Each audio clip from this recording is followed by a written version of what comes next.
volume from, let's say, last year, or kind of average volume, and your number one source of leads. Nate, we'll start with you. Oh, okay. I'm Nate Brill. I just passed 4 years in the business last month. Last year was kind of a sucky year for me, but I closed 40 transactions. Best year so far is 80. Number one lead source is open houses for sure. That's constituted about 35 to 40% of my business basically since the start. Pretty good, huh? Feel free to wave, smile into the camera. Awesome. Oh, we're being recorded. You're being I recorded. just realized that. That's what I was Nice. My name is Jason Fleming. My business partner, Lynn Ashton, over here. I've been in the business for going on a decade now. Our annual volume is right around 17 million, and over 95% of our business is referral. Jennifer Polanski. I got in the business around 2010, became full-time in 2012. Since then, I've done about 50 million, I'll celebrate $50 million in sales this year, last year doing about 14 million as a sole producer. And as a referral base, where I get my most leads. Mm-hmm. So referral, most definitely, repeat referral. I'm Ron Sweet. I get no referral business. No one likes me. Somebody likes you. I've been in the business just over 2 years. My primary source of business is Zillow. And last year I did 16.4 million. Cool. My name is Orlando Sagarniga. It's a lot easier to say than it looks on paper. And I've been in real estate for 11 years. And usually our volume is anywhere between 14 and 15 million a year, a little bit we had last year, but our primary source of business is Facebook. And it's probably 80% of our business. So I primarily selected each of you because you did have a very different scope of the niche markets in essence that you cover. And so my purpose was to share with you, like I was talking to Nate about, there's no right way to do business. There are right ways to do business. But ultimately, your lead generation techniques might vary a little bit, and that's okay. And we're going to discuss multiple ways that they've obviously enriched their businesses, but just so that you have an idea that their primary lead sources all come from something a little different. So don't feel like you have to pigeonhole yourself into something that someone else is telling you. All right. How many hours a week do you work? Are we going left or right? However you want to do it. It's entirely up to you. All right. Average amount of hours worked per week. If we're talking about this year, my average day is 12, 13 hours a day right now. But I look at life in seasons, and I look at the year in seasons, of course, as well. And this is the busy time. And you're laying the groundwork for everything that's going to come for the rest of the year. That said, I don't really take my foot off the gas just because it's a slower time of year, like the holidays. I'm still working my ass off. But I, of course, take more time with my family. I do take vacations, and I never, ever, ever work Sunday. So that to me is the day that my son and my wife get me undisturbed, for sure, guaranteed every time. So I probably do about 40 hours a week, but it varies. If you've got clients that can't see homes until after work, you're working longer days. A lot of clients can see homes during the day, so try to do that. But I'm in the office. If you guys are in the office, you usually see me there between 8 and 3. I try to have a really good day by noon, so get all my phone calls, all my note cards knocked out. I do a lot of, because of the relational aspect of working by referral, I do a lot of lunches and coffee dates with people. So yeah, between 11 and 3 is like my production time inside the office, and then try to do appointments in the afternoon after that. So going off what Nate was saying, as far as seasons, that does fluctuate quite a bit. But I would say I literally work every day on something in real estate. Unlike these guys, I'm a sole person, where these guys, a lot of them are a team, right? Everyone's a team.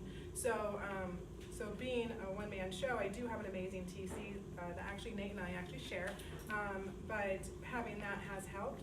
But my days are pretty long for the most part to maintain my day-to-day work. So I would say 10, 12-hour days are daily. I don't get to take Sundays off. I do applaud you for having boundaries, because that's something that, for longevity reasons, that is something that's pivotal in establishing. So good for you. Yeah. Work as many hours as it takes. I think typically it's about 60 hours a week. I look at it as, I don't know how long this real estate market's gonna last, and I'm gonna make as much money as I possibly can in that short window. I don't know if it's gonna be 3 more weeks or 10 more years, I have no idea, but I'm gonna make as much money and work as hard as I have to make as much money as I can in the next, as long as that window's open. So I generally, last year I would say that I averaged about 45 hours a week. I haven't been a producing agent for the last couple of years, and this year I made a goal for myself to actually produce like at least a couple deals a month. So I've seen my hours go up quite a bit. So I would probably say this year I'm probably averaging closer to like 50, 55 hours a week, depending on what I'm working with specific client-wise. But if I'm just working my regular job description, then it's probably taking me about 40, 45 hours a week.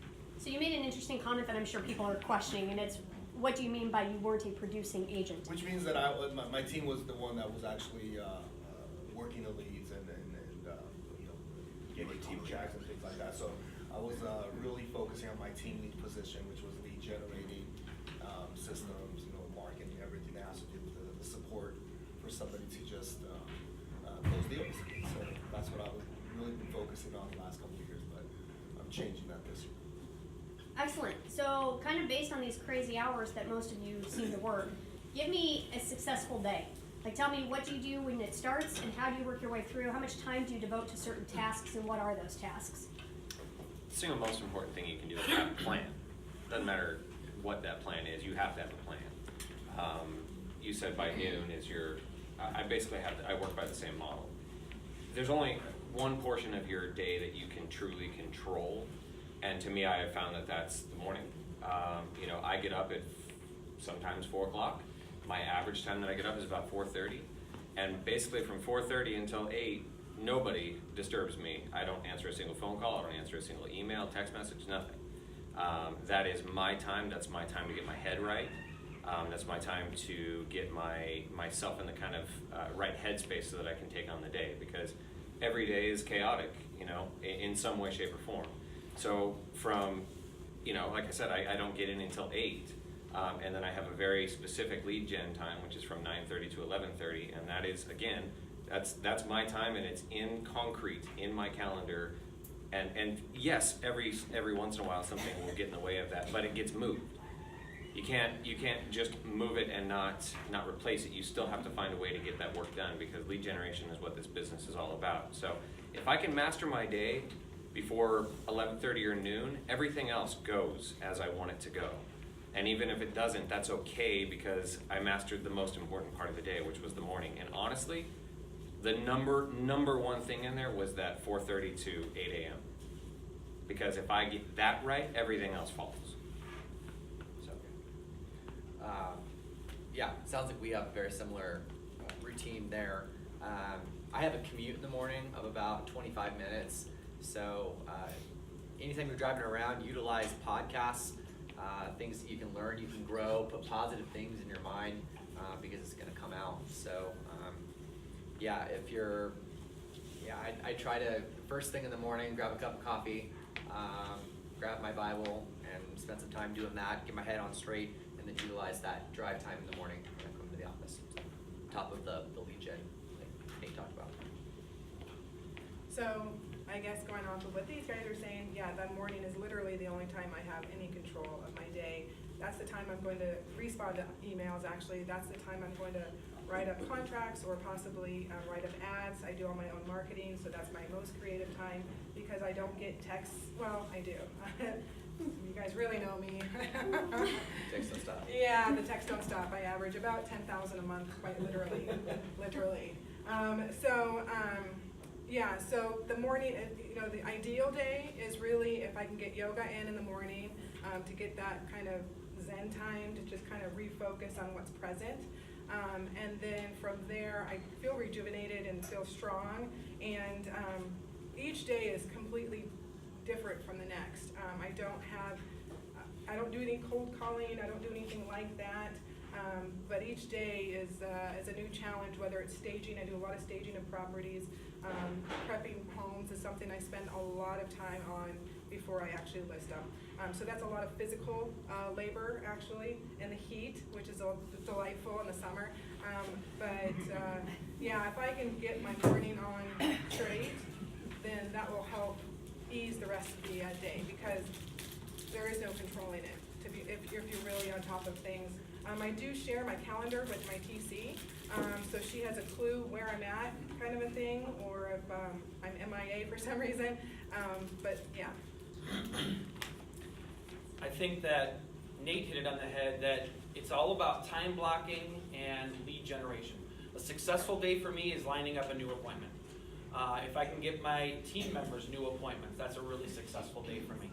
But time blocking, as far as I'm going to set aside, on my team we set aside 9:30 to 11:30 every single morning just to make our phone calls. Call all of our past customers, call all of our new leads that have come in, anything like that, to try and generate new appointments. Yeah, it's pretty similar for me too. I want to use that morning time to really do the hardest things that I have for that day, right? And you're going to be your most creative. You're going to be most probably filled with energy and have more clarity in the morning time. Once you get to that lunchtime and afternoon, you're not going to want to do anything that requires some serious brain power, right? So I do set time aside to make sure I check in on my marketing, check in on my Facebook page, see who's commenting what, kick out realtors that are posted on my page, but so just commenting, replying back, being interactive on there, and then coming up with different strategies, different ideas. I'll take time to look at different trainings that are out there. I want to make sure that I keep up. So anybody that's doing something when it comes to whatever I'm doing, I get in and I'm trying to see what they know, and I always try to learn and strive to be better at what I do. So also making calls, and after that, then the afternoon is just all these tasks and different things that maybe don't require as much brain power and power through the day, and that's a pretty successful day for me. Can I add something real quick? Yeah. I don't take appointments in the morning. Like, even this today is out of the norm for me. I don't go anywhere in the morning, because if I do, it messes with my flow. It messes with my process. And it also I know, makes... but he loves me, so it's okay. Yeah. His shirt's on the way. Right. And it makes me feel anxious and rushed, and that's not when I do my best work. So you have to take control of your day, otherwise everybody else will control your day. And if you are what they call the Pop-Tart realtor, somebody says, I need you here right now, and you jump and you drop everything else that you were doing, you'll never be successful. You may be successful for small periods of time, but you're going to go into these valleys again. And you don't want to have a business that's built off of peaks and valleys. It's not a good way to live. And the more you can control your schedule, and again, don't try and control the whole damn thing, because the whole damn thing is not controllable. But if you can control the biggest and most important chunk of it, which is the first part of the day, again, the rest of it follows. So I'm hearing a lot of, obviously, similarities. You all get up early. You all have specific routine tasks that you consistently do on a daily basis. You're targeting to complete all of those tasks by noon, so that your afternoon is free for showings or client work, whatever that might entail. And naps. But you all treat this like a job. You don't succumb to that misconception. Treat it like a job. You treat it like a business. Yes. Yeah. Excellent. Yeah. Excellent. So that means they're not getting pedicures at 9 o'clock in the morning. Well, Nate might, but the rest of them I don't know about. Well, he lead generates. Yeah, exactly. Yeah. He's lead generating with the manicurist. Yeah. That works, by the way. That ultimately, while you do have flexibility in this profession, it's not as flexible as you think it is. And the more you treat this like the CEO of your own empire, the better off you will be. Let me add on to that real quick. One of the most profound things I heard in my first year in the business is one of the people that I was working with said, I've decided I'm going to quit and go get a real job. And the person that was my team lead at the time said, Maybe if you'd treated this like a real job, you know, you'd have been making it in the business. If you're not working 40 hours a week minimum at this job, then you're not a full-time agent. You know, and you just don't have the right to say, boy, I'm not making it in this business. Somebody said to me once, you can work, if you're a really good agent, you can work whatever 100 hours you want to work. Yeah, you can pick them. If you're not, and people don't want you, you're not working. You're not putting in the hours, and I think that that's a huge thing, because you have to treat it like a business. You're the CEO, you're the COO, you're the CFO, and I think that really you are your own mini corporation right from the beginning. If you're not thinking that way, then you don't have the capacity to be your own entity. And you have to have that laser focus, and like you guys are all that way. Excellent. That was my longing look at you. That's your key to take over. I'm just basking in it. That's your cue for me to get up and say something. I agree, these guys, was really important on the time blocking, but also think about it at the end of your day too. Don't be afraid of time block sanity. So turn your phone off at some point in time today. Yep. Pick a time. I'm not talking in the midst of negotiating on a contract. There's exceptions to every rule. But pick a time. Everybody's got a different time. Turn your phone off. Just put it away. Turn it off. Let it ring. Let it go to voicemail. If you're panicked over that, go listen to the voicemail and decide whether it can wait till tomorrow. Most of them can. The biggest thing I'd tell you guys is that everybody has an end of the day that they want to empty their email and return all their calls. And when they call you at 8 o'clock at night to get that off their plate, to return the call to you, they just want to be done with their day. Let it go to your voicemail. They want to be done with their day. When you return the call, they're not done with their day. You're making them work. Just let it go. Are we done with two? Because we kind of was, okay, that's what I thought. When you first started in real estate, how'd you break into the business? You know, what were the hurdles, the first few hurdles, not the entire campaign, but the first few hurdles to help you kind of break in and feel successful? Let's go right to left. Well, I mean, when I first started, I didn't get in business. I didn't really have any tools of training. And truth be told, I was a loan officer at the time when I became a realtor, which was in 2007, so during the crazy time. And I actually didn't really do real estate right away in the beginning. And when I first started really getting into real estate, it was on the investment side, so just buying homes, flipping, auctions, things like that. But what I had to do when I was starting getting serious about being a real estate agent, right, having a team and all those different things that go with it, I knew that the number one thing is I had to know how to get business. Whether it was going to be me buying leads or whether it was going to be me generating leads, I had to figure out what I was going to do to have success in that area. And so, I started looking at everything. I tried everything out. I did cold calling, I did physical is expired, Zillow, Realtor.com, Internet Lead, Facebook. And what is the one thing that you did that sort of you felt like catapulted you? What was the catalyst to getting you to success as opposed to all the learning curve? I think what happened was I did something about it. So I didn't just lay back. I didn't sit back and not do anything. I did my research, and I made a decision that I didn't want to pay for leads. I was like, it's really expensive, right? And I was thinking of a way to be able to grow a team, grow a business, and it was harder if I was going to have to devote a big budget to leads. And so what I did was I started learning it. I tested everything out, but I made that decision to do something, not just sit back and not do anything. And so I said, and I purposed inside of me, I was going to learn how to generate leads. And that catapulted me into being able to talk to people, being able to have conversations, and ultimately being able to have transactions. But I had to first make that decision that I was going to do it no matter what. And it didn't matter that this lead source wasn't what I thought it, or this was more expensive or whatnot. It didn't deter me. I just kept going. I found the one that I was comfortable with, and I stuck with it. Because lead generation is the key. You have to have it. If there is no lead generation, there is no business. There is nothing. It's the single most important thing that you can have in your business is the lead generating part. Everything is a byproduct of what you need because of your lead generation, all the systems, the website, the team members, the how you do things. That's just because you have to create something because of the business that you generate. When you first start generating. Yeah, so Ron, you're big on Zillow, right? So, so was that your catalyst, sort of taking you to the next step, next level? It was, yeah. How do you, I think There was no everybody level here before is, Zillow. I think everybody here is, at least has a basic understanding of Zillow. How do you funnel the massive leads into successful leads? Follow up like crazy. Define that.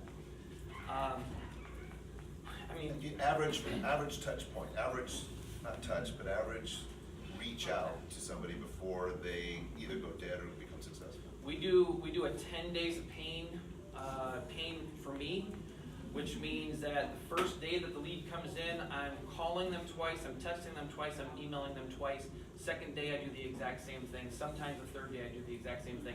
And then we usually go down to one contact a day for the next 10 days. And over the course of 10 days, how many of them are dead? They never turn into anything. 50, 60% of them. And how many of them do you touch more than once in 10 days? Well, I mean, hopefully we're touching them all multiple times. Successfully. Oh, Are you successfully? Or response. I mean, we get some kind of a response from maybe 20%, some kind of a response. And then of the 20%, how many convert to a sale? About 8%.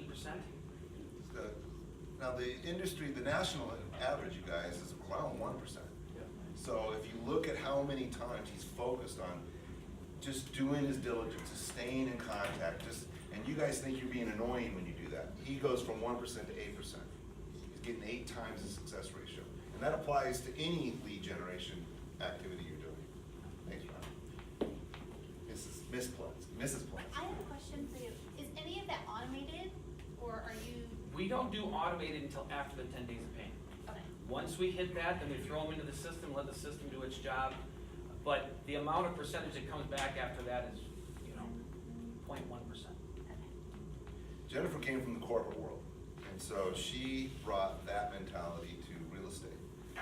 So I'm sure there was a learning curve there, but after you kind of went through the learning curve, what was it that sort of clicked to where you just felt like you were off to the races? So like Lynn said, I come from a very corporate world, in the car business. A lot of you guys have probably came from the car business as well. In that side of things, I was doing the operational sides of things. So I was going into a dealership and helping with ordering, customer satisfaction, dealer negotiations, all types of stuff like that. I got in the business in the downturn not to sell real estate to anybody. I got in the business to actually do deals for my husband and I. So when I first got in, it wasn't to create a whole business or what I'm doing now. That wasn't the intent at all. So in the downturn, the market was very, very different, extremely different. I was seeing 60,000 homes on the market, every single day kind of a thing. It's a totally different marketplace. Back then, and to this day, I've never, even in that time, I've never taken a lead from a broker. I've never done a short sale. I almost forgot what they're called, but anyways, I've never done a short sale. So coming from that market and never doing those two things, my business, it's interesting listening to you because it's very different. Mine was all about relationships. So, not that yours is not. I know, that's all right. Sorry. So when I first got into it, I was really working just for my husband and I, really, honestly. And then in the car business, because I was working with a lot of the owners of these dealerships around here, as we all know, there's a lot of dealerships around here. And they would see what I'm doing. They see I'm making money in this downturn and, how and why and all that fun stuff. So the first, I think, 11 deals that I did was either car guys or Canadians, which all equaled cash. So it's a magical thing, you guys. In fact, I remember when the lender first approached me, said, "Hey, do you need a lender?" And I'm like, "Oh, no, I only do cash deals." So I didn't quite grasp what real estate really is at that point. So that was my first couple of years, and it turned into where I was making more money in real estate than I was in my corporate world. Okay, so, when I left being a part-time real estate agent to a full-time and dedicating more of that time, then that's when my sales doubled that year. And then, 2 or 3 years later, doubled again, repeat and referral. So a lot of my clients have done 8, 9 deals with me, that's not uncommon. So, does that answer? I think so. All right. Jason, the catalyst from, Jason started his early life in missionary work. And then he moved back to Arizona, fast forward the story, but he moved back to Arizona and was just sort of trying to figure out what he wanted to do, and he got into real estate.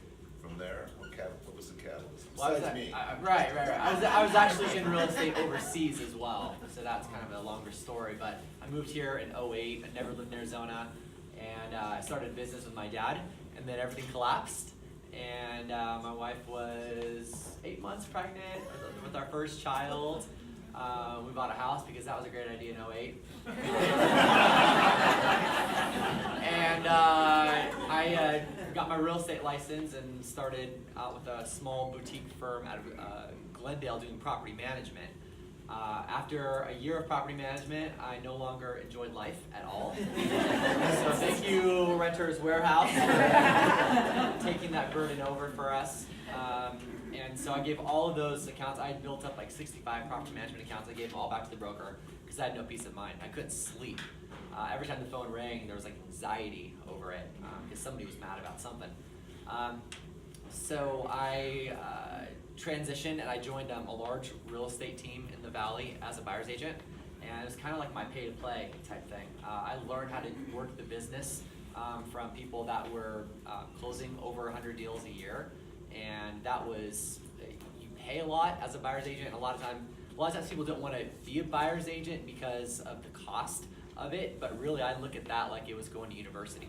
I learned how some of the top people in the Valley run their teams, and whenever I went out on my own, that I still carry that knowledge and the mindset from those top producers into everything that we do now. So when you're starting out, it's really good to just kind of try everything. Don't be afraid to get outside your comfort zone.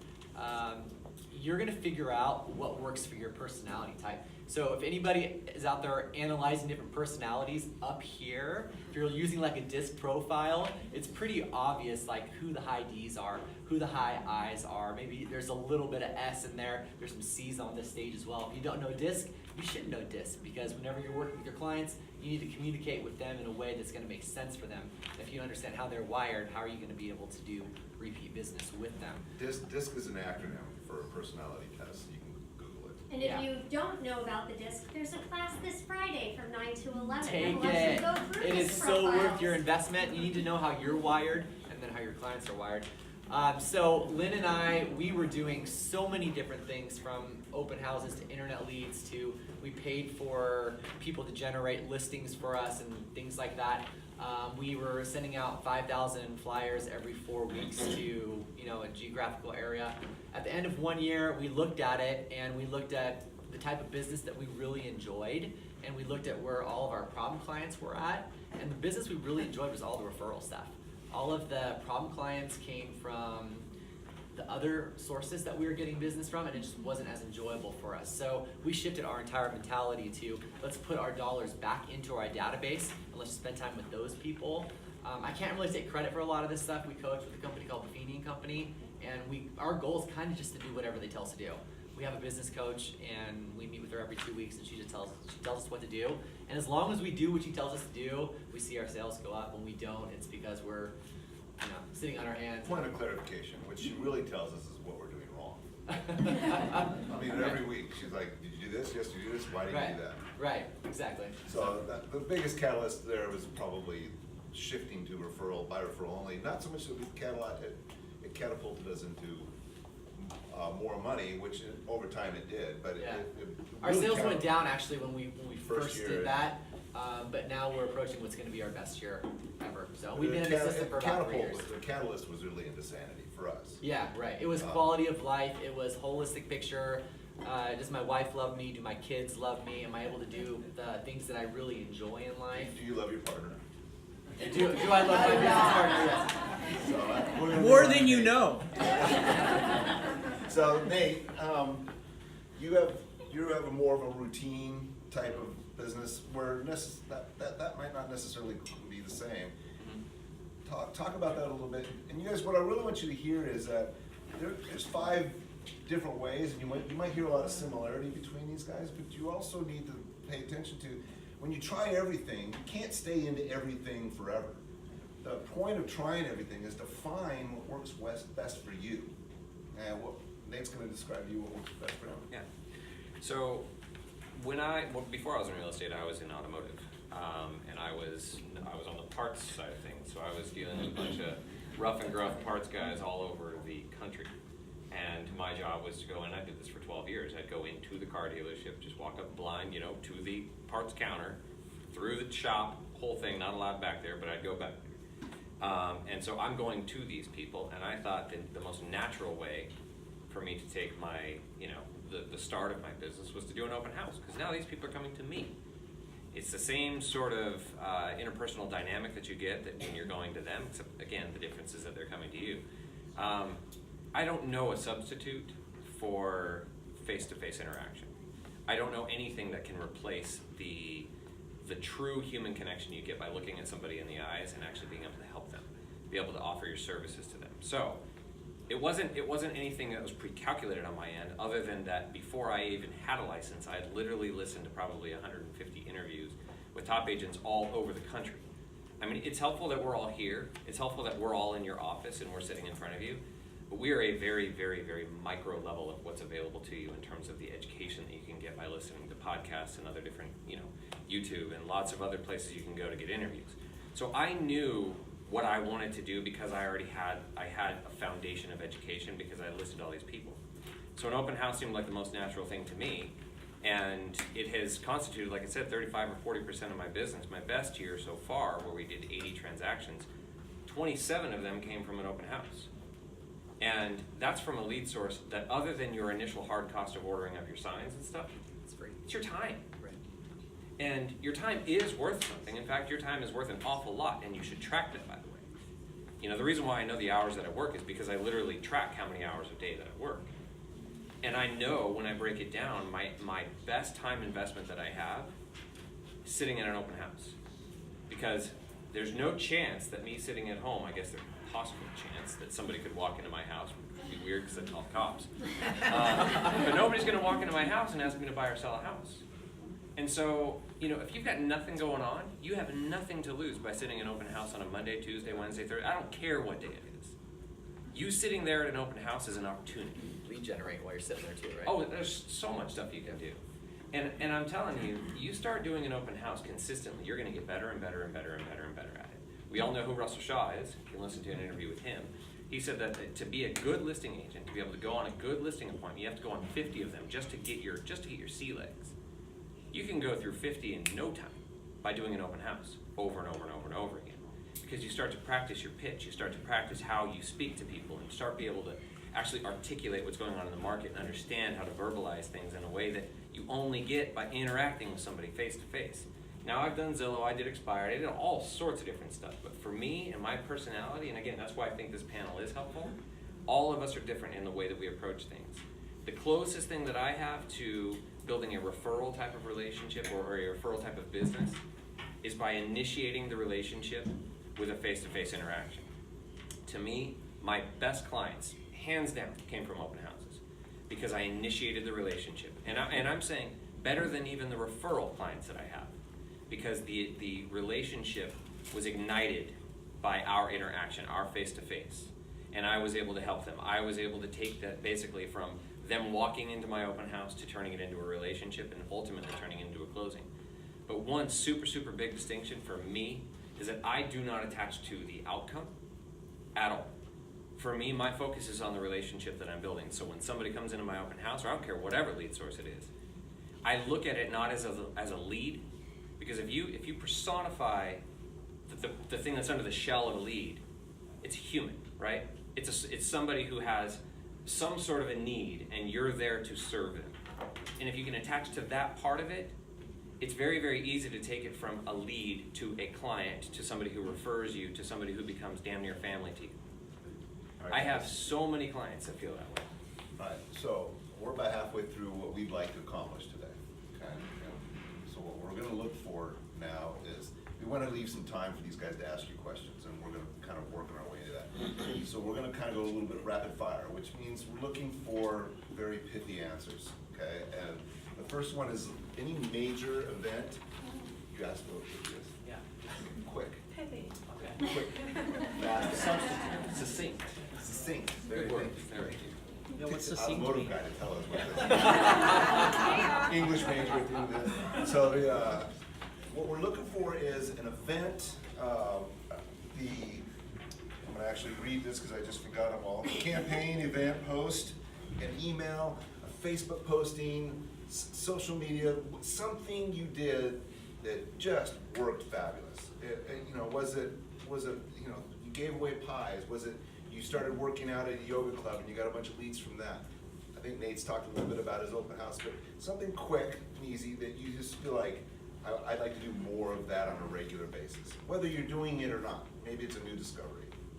Brandon? I have a very simple text that I learned back in the day, and it works till this day, and that is just sending text out to your leads or database saying, hey, are you still thinking about buying a home this year? Let me know, ... Send that out, and you'll get so many people responding back to you. They won't all say what you want them to say, but you will get a lot of people that will respond in a very positive manner. That is huge. Even no is a good answer. Yes. Because if you're working a bunch of people and 5 of them say no, then you're no longer wasting your time on them. Maybe you drop them down into a lower category and you don't touch them as often. Ron? This past year, we did the Thanksgiving pies. And instead of having everyone come to us, we hand-delivered them to their houses, which I don't recommend. But it gave me an opportunity to walk into their house. They were excited to show me how they had their furniture, how they had everything. I spent about 15 minutes in each house. I mean, I worked from about 8 until 10:30 that day, 10:30 at night. But you know what? The relationships that you cemented. And I don't know how many houses I visited that day, but I got 7 referrals that day out of that. So it was an incredible experience. And if you had to guess roughly, how many do you think 20, 25 that houses that day? Yeah, maybe even 30, So- yeah, right around there. So 25% or Yeah. more return on investment of your Yeah. time? For Christmas, I usually do the poinsettia, that's kind of the thing that I pop by with, and I really get, people will post their pictures on Facebook and that type of thing. Define Popeye for the group. So pop by, I usually take my top like 60, 70 clients kind of a thing, and I'll do like a pop by where I'm popping by their home with some type of little trinket, whether it's a poinsettia or whether I've done pies. They do not do pies in Thanksgiving time because it's still hot and they sweat. It's a situation. Anyways, I will do pop by. So it's usually you're popping by and visiting your And your clients. success ratio on that is? Well, I was actually gonna bring up another thing that Go ahead. I typically do, and a lot of people, I've said this a couple different times, and I've seen some people do it, and they've had great success with it, is I like to do appreciation events. So one of the ones I did recently, or last year or whatnot, was the movie. It's very inexpensive. You might spend $1,000 total. You guys did it, right? And you can rent out a movie theater. You can get smaller movie theaters, or you can get the larger one. I initially got the smallest one, not thinking anybody was gonna show up. I wound up having to get the largest one and still kicking people out. Seeing that many of your people's faces at one time, it still gives me goosebumps, okay? And seeing them,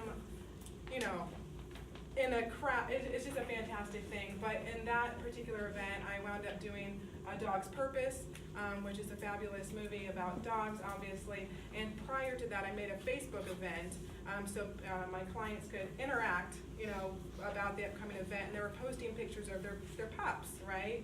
We actually took those pictures and put them on the screen before the movie started. So for people to see their dogs up on the screen, that was a very emotional thing. That touched them, that made a memory, and really making memories with your people, that's the key to it. That's them remembering you forever, kind of a thing. So them posting pictures on Facebook of their dog up on the big screen is a pretty exciting thing. but that was a great one. Jason, some of those, do you have some sides of the movie you want to talk about? So we do two, well, we're trying to do more client appreciation events a year. This year we'll be doing 3. So we did the movie event at Harkins. Harkins is fantastic. It really is very simple to do. And then we've done like Dave & Buster's. We've done the Yard in Phoenix. We're doing an end of school yogurt thing. So I just let everybody know, come by between this time and this time, and we're paying for everybody's yogurtini. And yeah, it's really for us, it's hard to say how many leads do we get, how many referrals do we get from that event, because it's just a stacking effect for everything that we do. It's all within the Buffini system that we follow. Hey, So I don't have anything real sexy to talk about. Because what I'm really good at is being stubborn as hell and doing something over and over and over and over. My average amount of days in market, which is that's constituted of when I meet somebody to when they actually write a contract, not close, write on the contract, is 320 days. That's the average. Wow. So for me, it's repetition. And I think one of the dangers in not that it's a bad question, it's a great question, but I think the danger in a question like this is you're always trying to find that. Right. You're trying to find that thing that's just going to get you that thing, and you expect it. And so your mindset is, I'm looking for immediate gratification. Well, this business doesn't give that to you. So for me, I do the same thing over and over and over, and I do it really well, and I get better at it, and I get better at it, and so that's why it works. And so I follow up like hell with all of my people. And I have worked out my average is 2 open houses, somewhere between 2 and 3 open houses gets me a closing. And the important thing to understand is that that's not every 2 or 3 open houses I do, I get a closing. So that's the average. There are lots of days where I've sat there for, 15 open houses in a row with nothing, and then boom, they just pop. And you got 5, in the month of January, I think 5 closed that were all from open houses that I did from the previous year, all in 1 month. So nothing sexy, but it works. I worked in It's a really community once. You guys were, and I'm glad you said that, Nate, because a lot of agents, they're like a dog with a scent. They see the client that's going to buy right now, and they lock in on them, and they don't see anything else. And I worked in a community, it was a second home community in Flagstaff for 13 years, and our average time from the time we met a client to the time they bought was 3 years. Okay, I made really good money. So don't dismiss those people that are 6 months or a year or even 2 years out. And every single person you've ever sold should be on an MLS drip. They buy a house, you create a drip in their neighborhood, you send it to them once a month. Every single one. Once a month you're touching them and you don't have to do anything. I think we answered 5 already. Yeah, we did. Whatever it says. Yeah, so I think a lot of agents can probably sympathize with this. So the first part to the question is, have you ever wanted to quit real estate? And the second aspect of this is, when you find yourself in a funk, what do you do to get yourself out of it? Who do you want me to start? Whoever wants to take it. All right. I've never wanted to quit real estate because I knew going into it that it was the right place for me. I felt it in my bones that it was the right place for me. That doesn't mean that I haven't ever just wanted to murder somebody. I've definitely. But there have been some times where I felt more stress in my life than I had ever felt ever. And I've been through some serious stressful stuff. But I was feeling it in my body. I was tired. I was exhausted. I was irritable. I was biting my kid's head off for something that was really minor. And it's because I was allowing the clients to control my life. And there are some super poisonous people that are out there, and you need to be able to be good and adept at identifying who those people are. And refer them. Refer them? So one of the reasons, and I'll try to make this as brief as I can, one of the reasons why I've done so well with the open houses, and my lead count, I forgot who was it, the Facebook guy, asking about how many leads I get a month. I don't get anywhere close to 50 a month. But my volume is really good because I know who not to put my energy into. And I've got kind of like an anti-dickhead sort of meter. And if I even sense that that's who's walked in the door, they don't get a follow-up. I don't want them to sign in. I want nothing to do with them.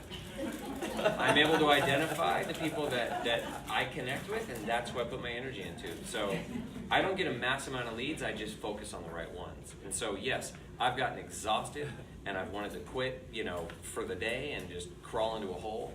But I sort of kind of pull myself together. That's why I said every single morning starts at the same time, and I have the exact same routine because it gets my head right. So the next morning I can wake up and I can say, screw that guy, I'm done. And I didn't point at you. You're good. Awesome.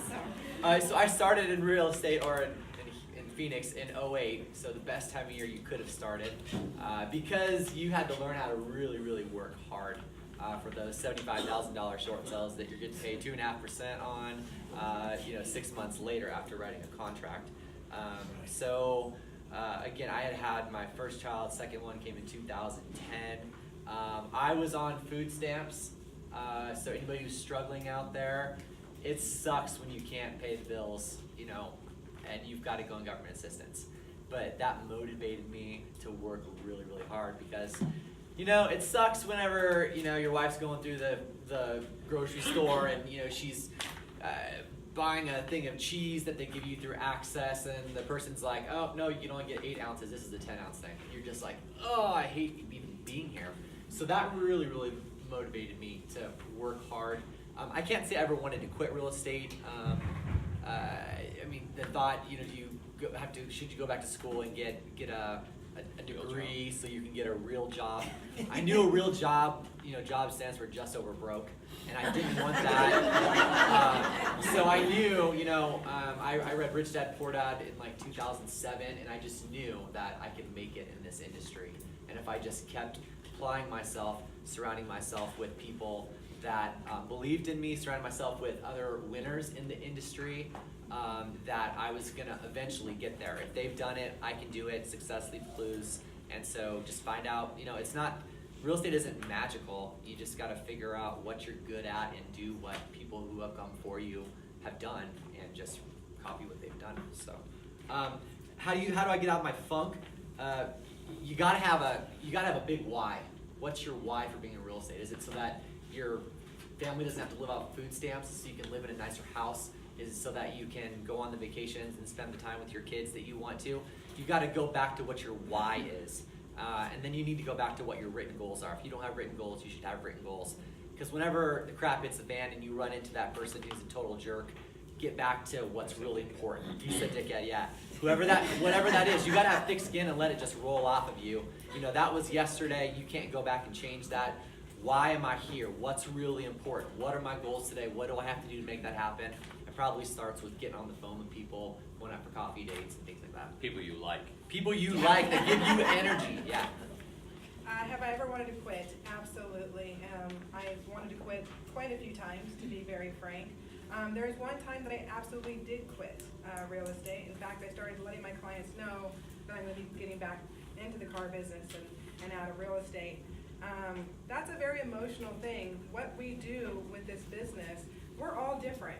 How you do your own business is how you do it. So it's our little babies. And so to quit your baby, it's a really hard decision. But yeah, I definitely wanted to quit. I will say that for sure. How'd you get out of the funk? Well, yeah. So to get out of the funk, really, I will say this. The one time I did quit, I was telling a client this, and she literally grabbed me and said, "You can't quit." And I said, "Why not? Why can't I quit?" She goes, "You're the best real estate I've ever had." That's how you get out of the funk, is relating back to your people, feeling that vibe. I always say your vibe attracts your tribe, kind of a thing. So good. Yeah, Write that down. and that literally is what motivated me to get back. I mean, I came out of a really tough real estate situation where I had lost a lot of money, and that's another story. Anyways, but I really had to dig down deep to do that. And sometimes when you have your own business, sometimes you're going to have to dig down deep further than you even know. Have I ever wanted to quit? Every time my buyer says they want everything on the inspection report on the picture. I just am like, what are you doing? So yeah, I've been there. And I think remembering your why is exactly what gets you back out of it. I mean, why am I doing this? You know, and I would say not being in about 80% of my business is new clients I've never met before. It's the Zillow leads. I'd say about 40% of the people that I work with I don't like. You know, they're not fun to be with. They're not even fun when I open the door and they see this beautiful home. They just walk in expressionless, like they're playing poker with me or something. I don't really know. They're not enjoyable. So, you know, I have that customer that I'm just like, oh, are you kidding me? But then the next day I get in the car with someone else that's just fantastic, and we're laughing and we're having fun, and I know that this thing is going smooth and great. Yeah, absolutely. I have wanted to quit, and if you haven't had that feeling, I suggest you start a team. You want to quit, trust me. That's not against you, Yesenia. And Yesenia was there from the very beginning, so she's seen it. And like a year into the business, I think I made like $17,000. And I was like, what am I doing? This is not working. We, we had this new lead generating system. We had, newer agents, and so we're all kind of, I'm showing them how to prospect, how to, talk on the phone, all these different things. But I'm not actually working the leads, right? And so I got to a point where I was like, man, $17,000, that's not going to cut it. My wife's like, what are you doing? You need to go get a real job. And so, but I got to a point where right before, and it's always happened in different areas of my life, but you always will get to a point where you want to quit, and you're done. You can't take one step forward. And every time I've gone there, and it was true in this case, that I dug down deep and I said, no, I am going to do this. And shortly right after that, like everything just started blowing up, and we started having success, and it's happened each and every time. And so, and whenever I'm in a funk or I'm just in that place, for me, it's really getting down back to basics. Sometimes we get into a funk and we're just not doing the things that we used to do before. We move away from the things that make us happy, from the things that generate business, from the things that bring success. And so sometimes we just gotta come back and be like, oh my gosh, way over here, I was here. I just gotta dial it back in and get here, refocus myself, quiet myself, quiet my mind, quiet everything that's going on, my emotions, and just go back on track. So that's what I did. In 2 sentences, not run on. I want everyone one thing to do every day and one thing to avoid every day to be successful in this business. One sentence. One sentence each. Why don't you get 2 sentences? Guess so. Wake up. Wake up at the same time every day and put something good into your body. That's the one thing to do.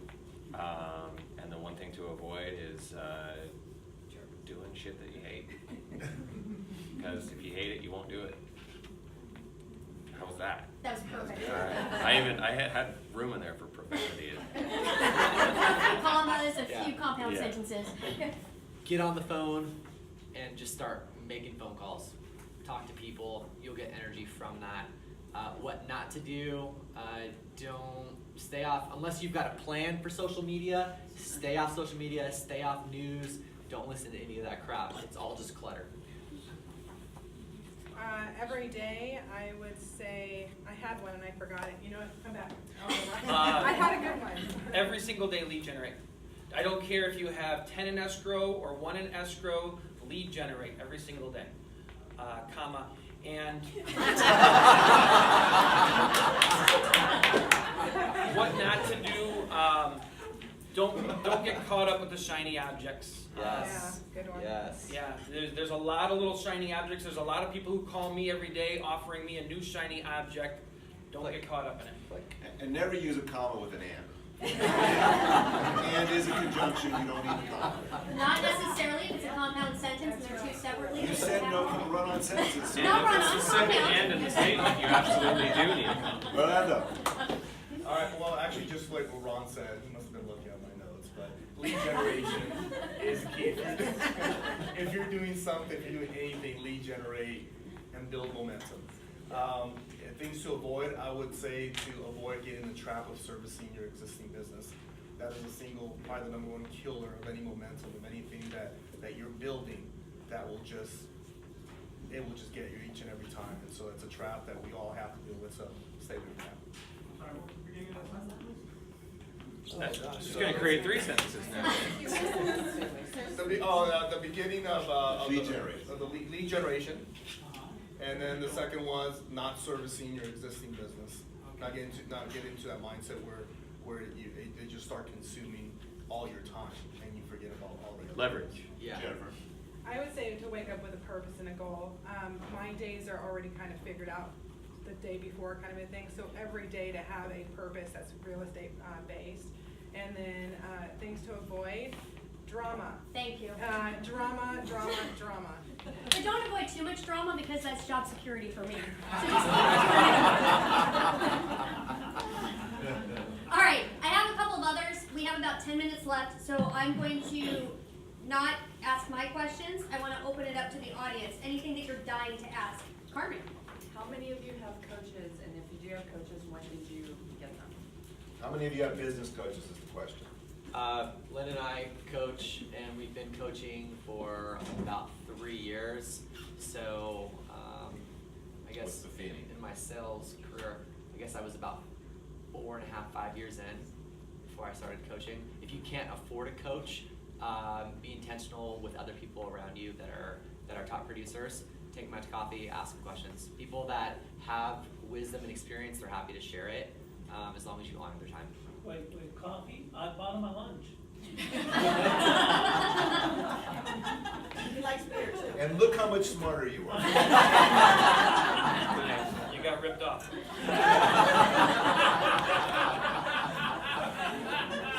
Amazing. I've never had a coach. So I have had coaches, and it didn't last long for me.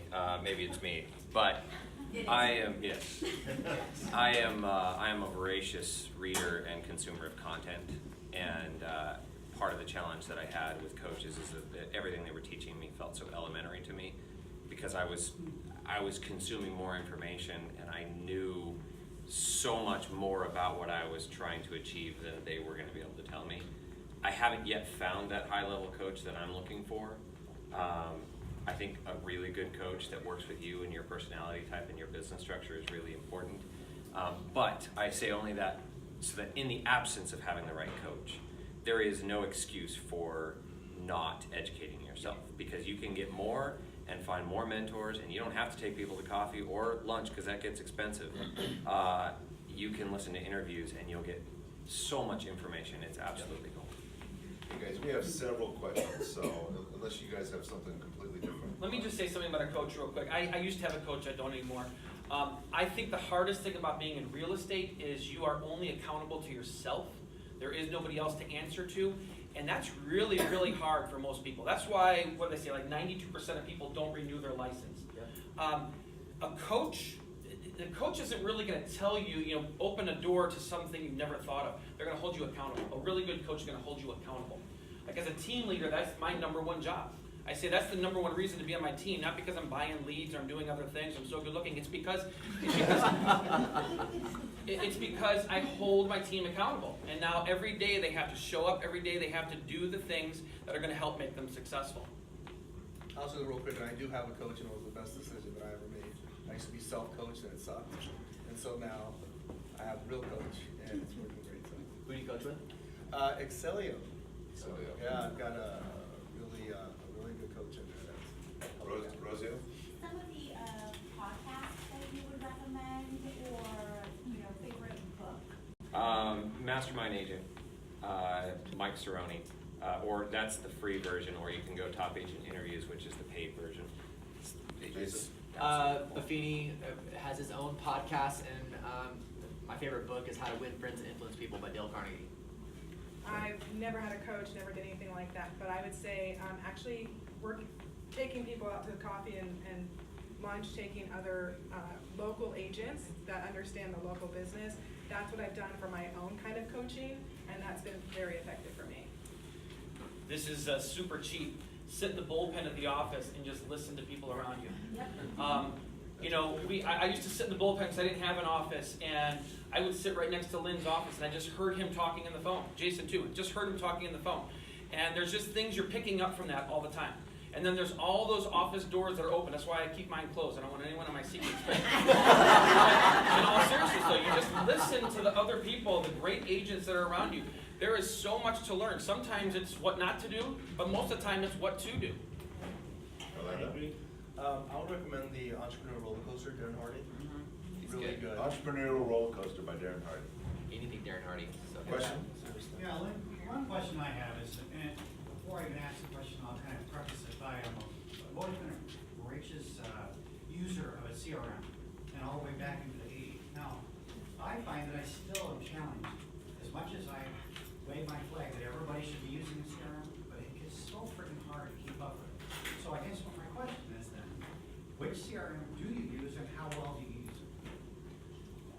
I'll start with that. We have about 7 minutes. Broken guys. record, we use the Buffini CRM, and what I like about it is that it categorizes your clients by, you categorize it by who's referring you the most. So your A plus, your A's, B's, C's, and you're spending the majority of your time with the people that are giving you the most business. So it just tells you every single day who you're supposed to contact.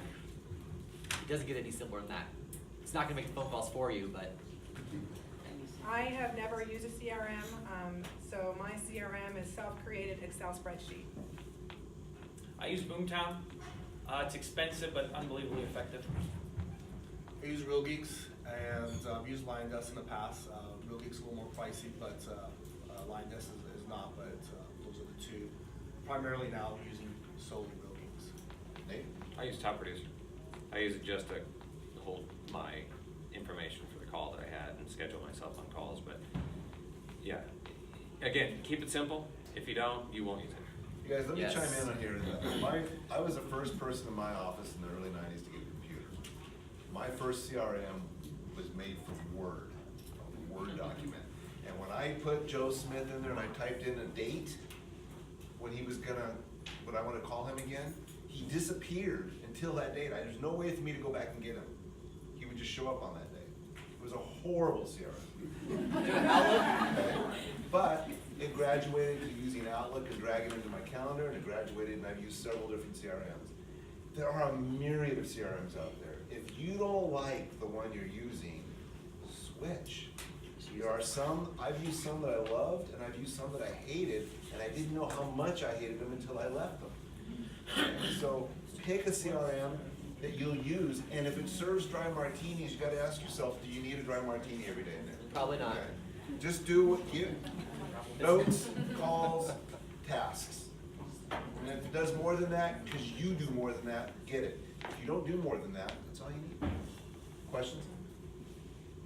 That's for Nate on his open houses. How many are you typically getting? You hear like on Facebook these mega open houses, they have supposedly 75 people going through. I've never been to one where there was actually that kind of traffic. So just curious what kind of traffic you're getting to your I don't want an open house with 75 people. Not at all. I want an open house with 10 or 15 really good people. That's what I want. So my average amount of people that I have, let's put it this way. What I call a lead is somebody who signs in. And again, I control it. My average is 1 to 2 leads signed in a day. Very, very low. But my ratios are really, really good. Because again, I know who to focus on. So don't focus on how many people are coming in the door. That's a metric that you only have limited control over.